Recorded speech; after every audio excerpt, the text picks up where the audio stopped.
Senator Warren Limmer joins me to talk about the hearing on the sex offender treatment program and the civil commitment process in particular. Thanks for joining us, Senator. Glad to be here. So you were a member of the task force, and you have obviously intimate knowledge of this issue. I want to begin with, if you could give us some insight on the inner workings of that task force and the work that it's done. You know, the last thing I want to be is the expert on the Minnesota sexual offender program, but duty calls, you're here. And it's directed me in there. And your question again? It's just kind of give us a sense of the inner workings and how you delved into the issue and made recommendations.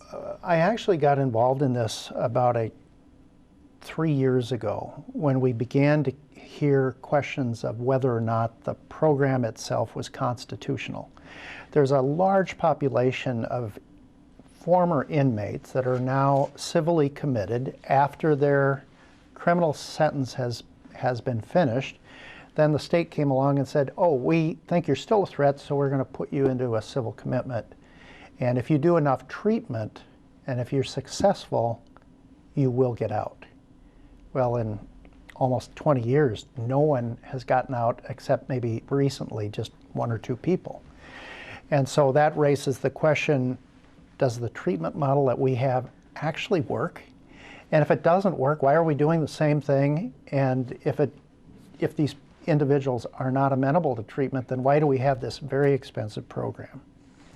So let's talk a little bit about what you heard at the hearing today. Specifically, as you just brought up, the treatment is kind of the linchpin of this entire process, and whether or not treatment, if it's even happening. So would you concur that the program as it sits is not constitutional, and what would you like to see changed? Yeah, the reason why we have the task force and even the hearing today is based on the federal court case that the judge is now suggesting, hinting that he's going to rule that Minnesota's sexual offender program for civil committed individuals might very well be unconstitutional. Treatment doesn't work. The promise of treatment is rarely been fulfilled, and as a result, constitutional questions come up. But that's not exactly the only problem the way we have seen it. There's the intake element to it. We have 87 counties, we have 87 different prosecutors, 87 courts, all having a different definition of who qualifies for entrance into this program. You can't run a state this way. We've suggested even things like a universal focused court, experts of judges that would make this decision, so you'd bring uniformity to the program. And then as they go in, then we can start analyzing the treatment model and how the treatment model works. Or if it doesn't work, then how do we change it?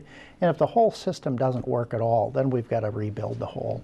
The other concern that was that resonated throughout the hearing was the issue of the criminal sentencing. And you know, there were a lot of different ideas brought up. There was this blend of civil commitments and other sentencing options that other states use, like identification as a sex offender on a driver's license. Did any of these ideas resonate with you in particular? And were any of them things that the task force looked at? You know, that the type of reaction of special designations on a license plate or a driver's license, to me, I think that kind of, we're treating a symptom, we're not treating the problem.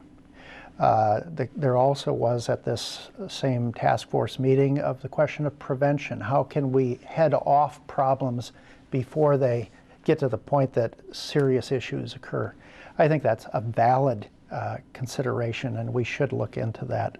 I'm not a therapeutic type person, so I don't know how that would be accomplished, but I think that deserves scrutiny and research. I think also, if one is convicted, I think perhaps instead of relying on a civil commitment model at 400% the cost of what we incarcerate someone in the Department of Corrections, we could use the Department of Corrections model. They have effective treatment methods. They do have to release that individual according to our determinate sentencing model, but we could blend in an indeterminate model that if you successfully pass treatment, and instead of just putting in the weeks or months into it, but you have a clinical analysis of whether or not that treatment sticks or not with that individual, then they could be released. And it's not a release right to the community. It's going to be blended into halfway houses, high supervision, GPS manacles around their ankles. All of that must be employed. That satisfies three things. It satisfies the constitutionality issue, it satisfies the cost factor, it reduces it down to 1/3 the cost, and at the same time we're satisfying the public safety requirement that the public will demand. Senator, oftentimes recommendations made by a task force are not implemented. And as is stated over and over again, this is a volatile and a political issue. Yeah. You asked in this hearing for a political truce. So how likely is it? And how do you help facilitate You know, I don't one? know. The temptation at next year's an election year, the temptation of political candidates to really light fuses, throw bombs, is not. It doesn't help the situation. We need to be grown-ups in this issue. We have to face it head on.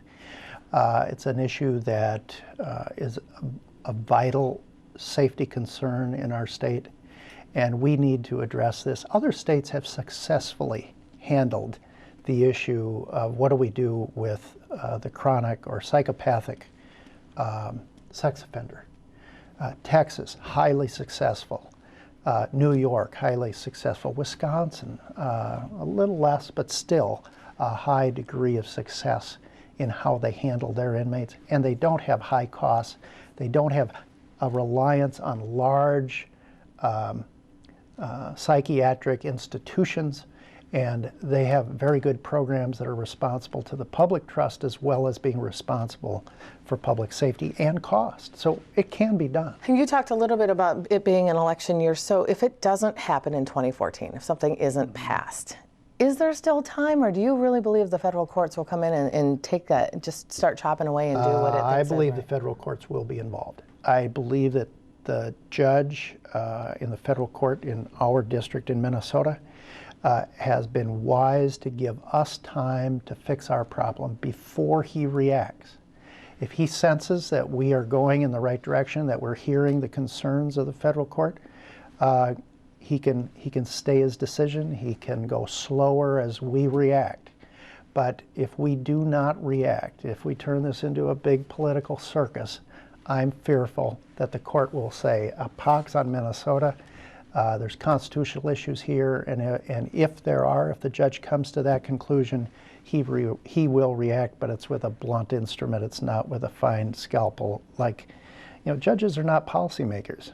They are designed to come to a decision of whether or not justice is adequately maintained in our society as reflected in the charges, and they will make that decision. And if it is some pain for a state government to endure, they've been known to do that. Okay, Senator Warren Limmer, we're out of time, but we'll follow any legislation next session. Thank you for your time. Thank you.